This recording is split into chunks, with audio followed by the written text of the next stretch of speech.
Hello, lovelies, and welcome to our sleepover.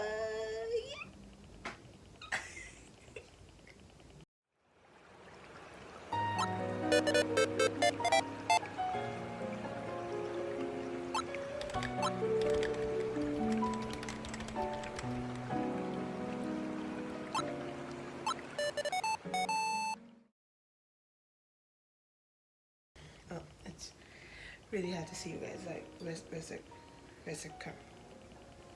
Oh, hey, lovelies. So I've wanted to make this video. Wait, where's the camera? Right there. I wanted to do this video during the day, but during the day it's really noisy, and I have a 3-year-old running around trying to get my attention, and it isn't happening because I want all the best light from outside to just let my melatonin pop. But I've been trying to do this for days now and it ain't happening.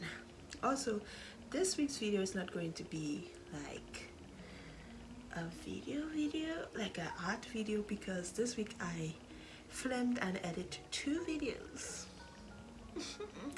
Yeah, it was Patreon exclusive video and I ran out of ideas about what to do for this video, but I still wanted to make a video this month. It's just so this week it's so complicated.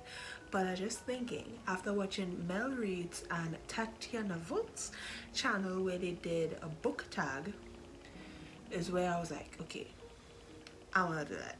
So I'm talking about books today. It's just a long intro just to say I'm talking about books today. And I'm sorry if you guys didn't like, but I really don't have the energy to draw this week.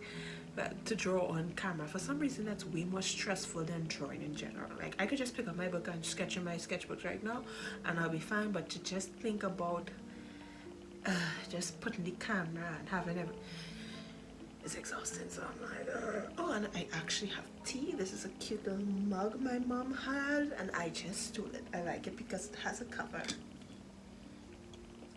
It's so cute. Anyway.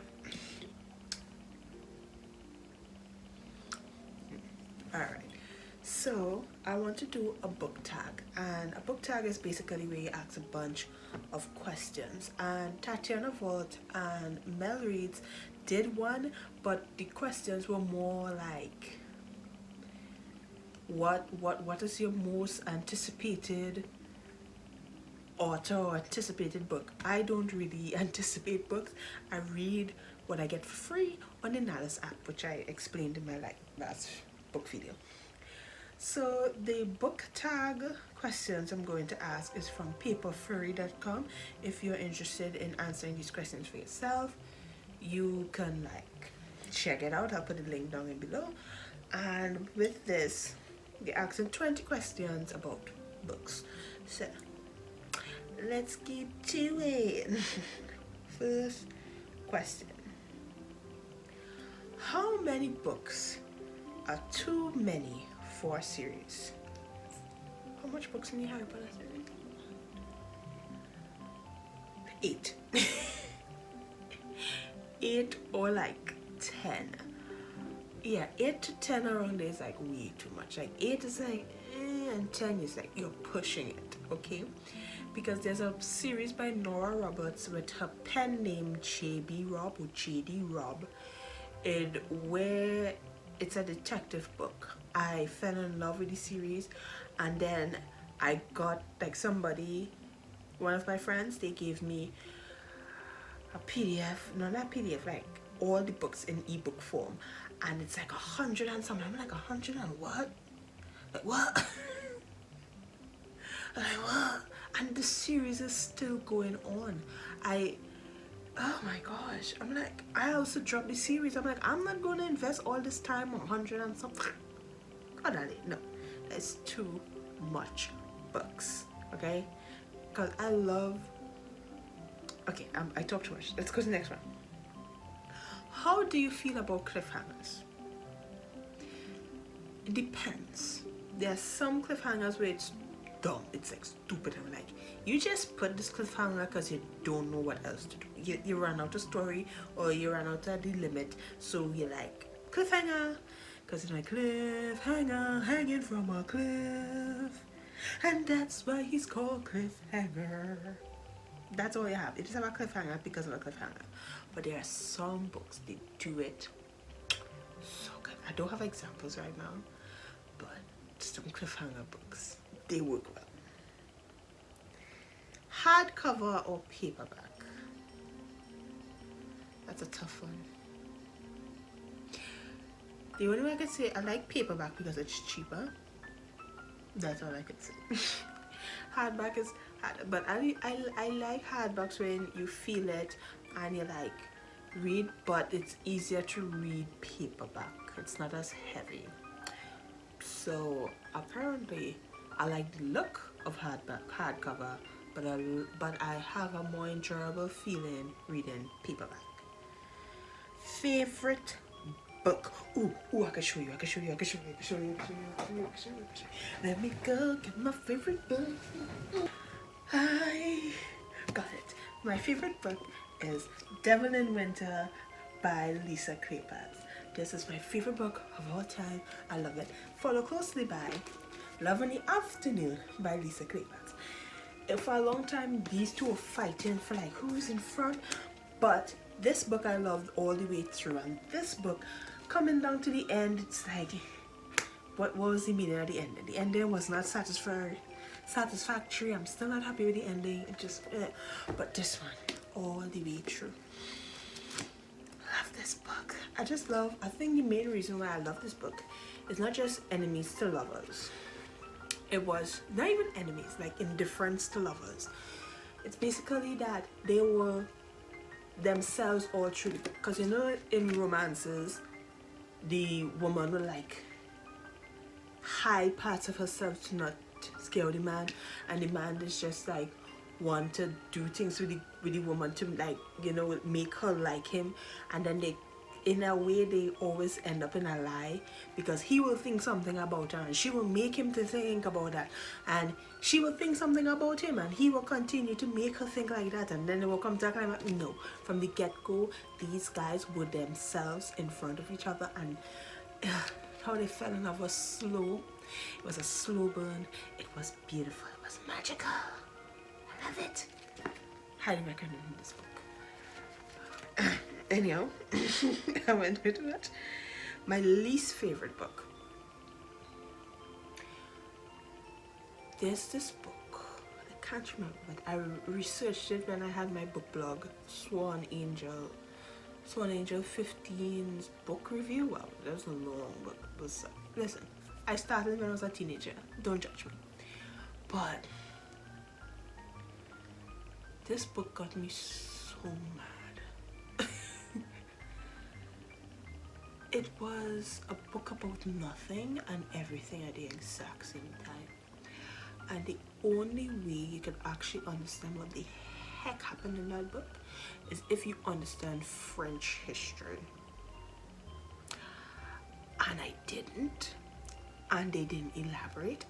The book frustrated me so much because so much was happening. It wasn't even a French book. It wasn't even a French book. It wasn't even written by a French author. Okay. They talk about with some family. That book still gives me a headache to this day, because they put children in the book, but the children were barely in the book. The romance was not believable. The woman wanted revenge. The revenge was dumb. And I was like, what is going on? I have to literally type in some keywords to find out what the heck they were talking about. And I was like, after I read the history about it, I was like, oh, I saw what they were doing. They failed drastically. And I'm not gonna lie, what enticed me to the book was the book cover, which is the bad thing. But like, I know you shouldn't judge a book by its cover, but if it was by its cover, it would have been a beautiful book, but it's not. It sucks. Okay, I'll go through my old book blog and I'll put a picture of the book here, but that book frustrated me. To this day, it's still in my mind. Out of all the books I've read, that book is still in my mind and I hate it. Least favorite book. Love triangles, yes or no? So what a lot of people think is love triangles are actually love trains. So love trains is like Sakura loves, no wait, a love train is like Naruto likes Sakura, Sakura likes Sasuke, and Sasuke likes Naruto. You can't fight me on that. You can't fight me. Sasuke is in love with Naruto, and Naruto is in love with Sasuke, but he doesn't understand it. Their love is pure. I know it's not canon, but you can't prove me wrong. So that's a love train. Everybody is in love with somebody else, and it's like a train. It's just going around. Even a love cycle, like where it just goes around. A love triangle, however, is where everyone, like all three people in the group, love the other two people in the group. So if you have A, B, and C, A loves B and C, B loves C and C loves A and C. That's a love triangle. And yes, I do like that. They are nice. Love triangles are nice if written well. I've read some where it was like bad, it was abusive, it was bad. And I've read some it was like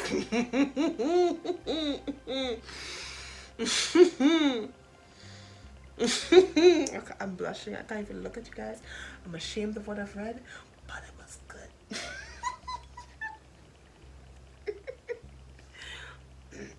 If I could find the book where the first one I ever read, it's not a love triangle, but it was two men loving one woman. It was a Next question. Okay. The most recent book you couldn't finish. I don't know. I have a bad habit of when I'm reading a book, I have to finish it. Even if I DNF it, I think that was called. I don't even know what DNF meant. If you know what it means, tell me. I don't even know what it means. But like when I DNF a book, I just skim through it. I'm like, okay, because I could read fast, so I'll just go through it and be like, what is this person trying to do? And then I'll be like, yeah, this book is dumb. I should have DNF it. And what does DNF mean for you? But I'm not really a person to like not finish. It might take me forever, but I'm gonna finish it because it will be in my mind that I didn't finish it. There are books where I actually didn't finish anything, but I can't. It's not in my nature. When I start something, I have to finish it. Otherwise, it would just be here like, you didn't finish. It drives me mad. Okay, a book you're currently reading. Right now, I am reading The Tulip Sisters by, is it Susan Mallory? Susan Mallory.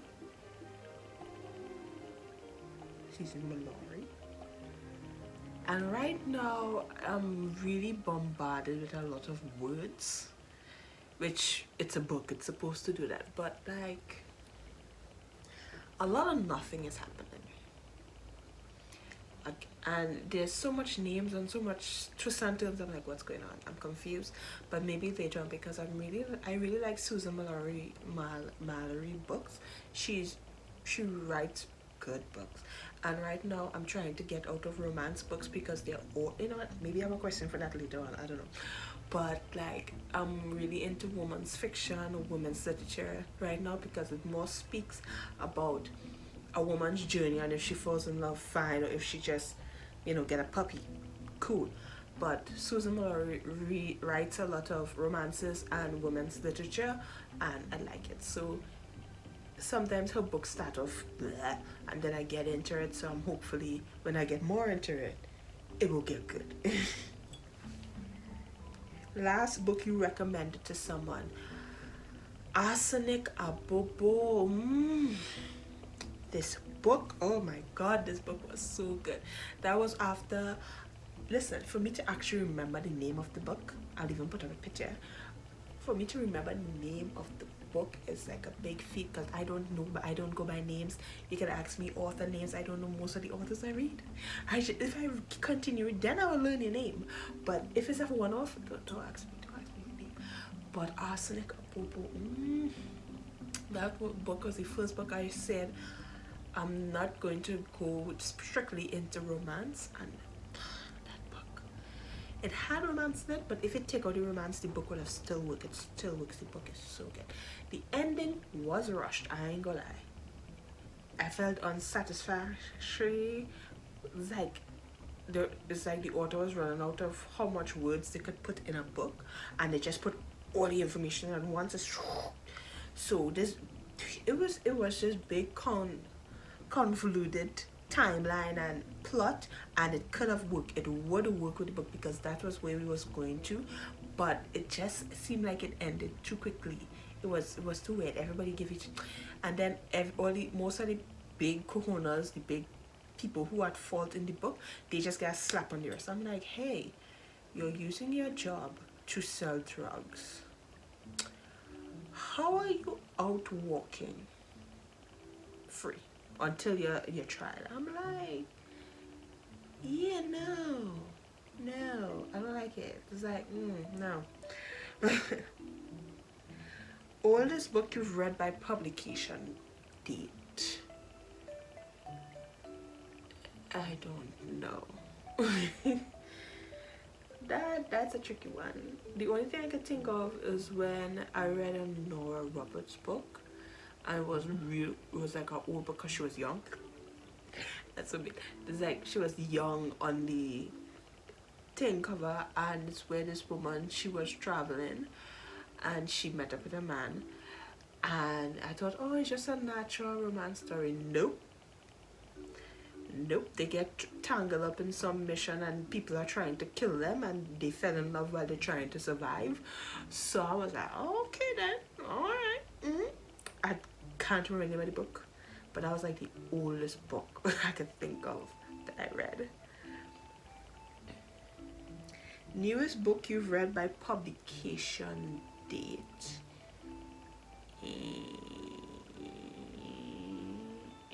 Who is that?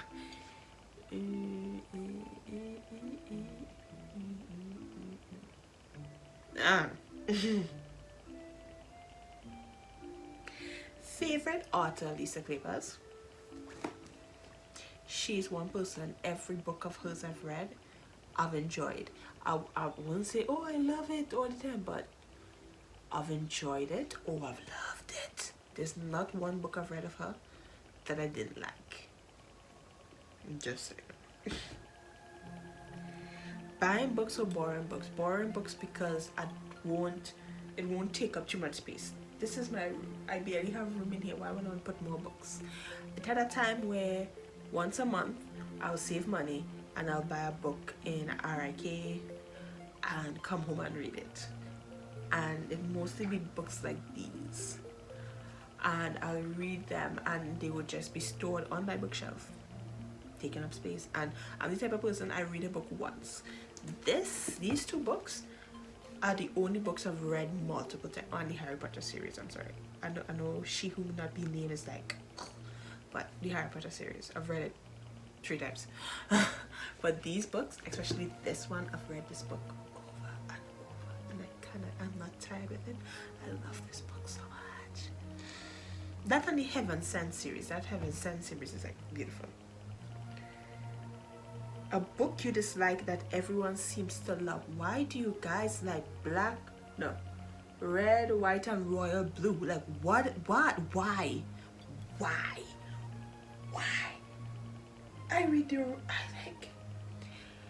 I got into the book. I wanted to read the book because I've heard so much people, oh my god, this book is so good, it's so romantic, steamy, and I'm like, ooh, it's a gay book, ooh, it's romantic, yes, I'm fed up with the heterosexual, give me something different. And I'm reading this book and I'm like, they told me it was a romance. The main character was unlikable. The prince was, you kind of like him more than the main character, but the prince was also unlikable. I did not like them. I did not.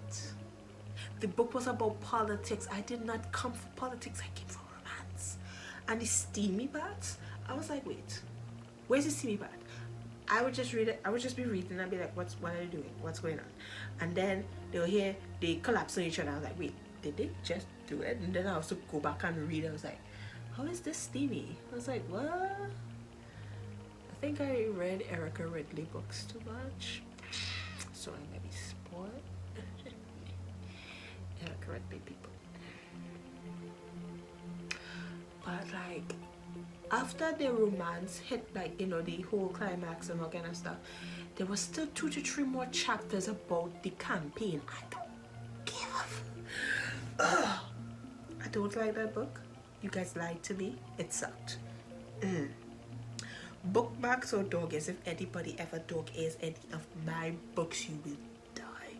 So bookmarks. A book you can always reread.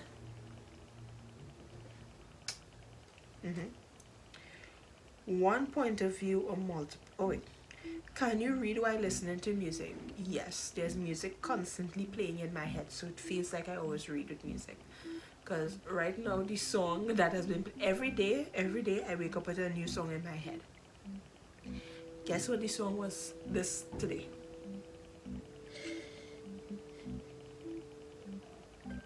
On fired up and all, born in 1964, Jeffrey Bezos. Holding that song in my head, and I'm reading the Tulip Sister and that song playing in my head. I have like 3 or 4 tabs open at all times, guys. I can't. I can't. But yeah, I could do that. I could like literally drown out the word, and actually understand the music that's playing and read the book at the same time and understand. It's weird. It's freaky. It's me. One point of view or multiple? I like multiple. But the one, and I think I like the multiple is because my anxiety don't raise that much with the multiple. With the one point of view, you only know that one person's point of view. You don't know what the other person is thinking. You don't know what's going on. You're like, what is going to happen? Do they feel the same way? Are they really thinking about that? Are they going to kill them? And when they have multiple point of views, you get the other person's point of view and realize, oh, they do have mutual feelings. So, oh, this person isn't feeling that one. So my anxiety is lower with multiple. So I think that's why I prefer it. But sometimes there are books where it's really beneficial where you only get one. Do you read a book in one sitting or multiple days? I like to do it one sitting, but my brain gets bored, so I will be reading a book and then I'll get bored and then I'll go over to YouTube and then I'll get bored and then I'll go on TikTok and then I'll get bored and then I might go back to reading and then I'll get bored and then I'll start drawing and then I'll get bored and I'll just have multiple things going at the exact same time because I can't do something for long. I need to like be going. I need to go and go and go. So it's in one sitting because I usually read a book. When I first got this book, I read this out in a few hours. Same with these books, I can read these in a few hours. These are real simple. When I first read the Harry Potter book, I read it out in a day. My library, when I bring it back to the library, and watch me like, you done read this? I was like, yeah, shit, you understand what you read? And I was like, yeah. And she was like, all right. Who do you tag? I don't know. The only 2 people I know who I watch their channel where they do book content is Mel Reads and Tatiana Vault. That's it. And that's all the questions. That was fun. What are your questions? What are your answers to some of these questions? What's your favorite book? Who's your favorite author? What's the book that enrages you? Please leave a comment down below. And it was fun. Halfway through this year, Tatiana Vault got me back into reading. I just love watching her videos where she does the tabletop time, where she does the game and she chooses books to read, and watching her read and watching her enjoying it and watching her book blogs, I was like, I remember how good it was to read. And I picked up a book. I think I reread this one. I know I reread this one. And then I was like, yeah, this is fun. And then I picked up a next book. And then I went back on my Nalus on my Libby app and I started reading again. And it felt so good. It felt really good. So thank you, Tatiana Vault, for that. Thank you for giving me my joy of reading back. Or it was just more dormant, so like reviving it. Thank you. And yeah, guys, I know I talked your ears off about these books, but it was really, really fun talking about books.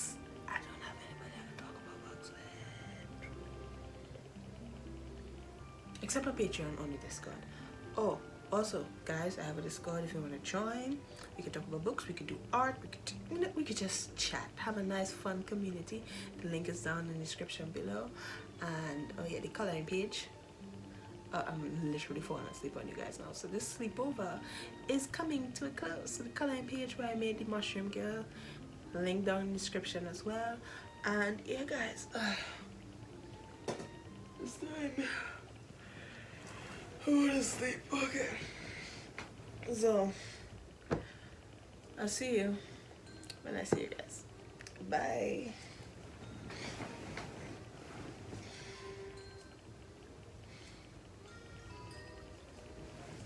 Oh yeah, the light. Bye.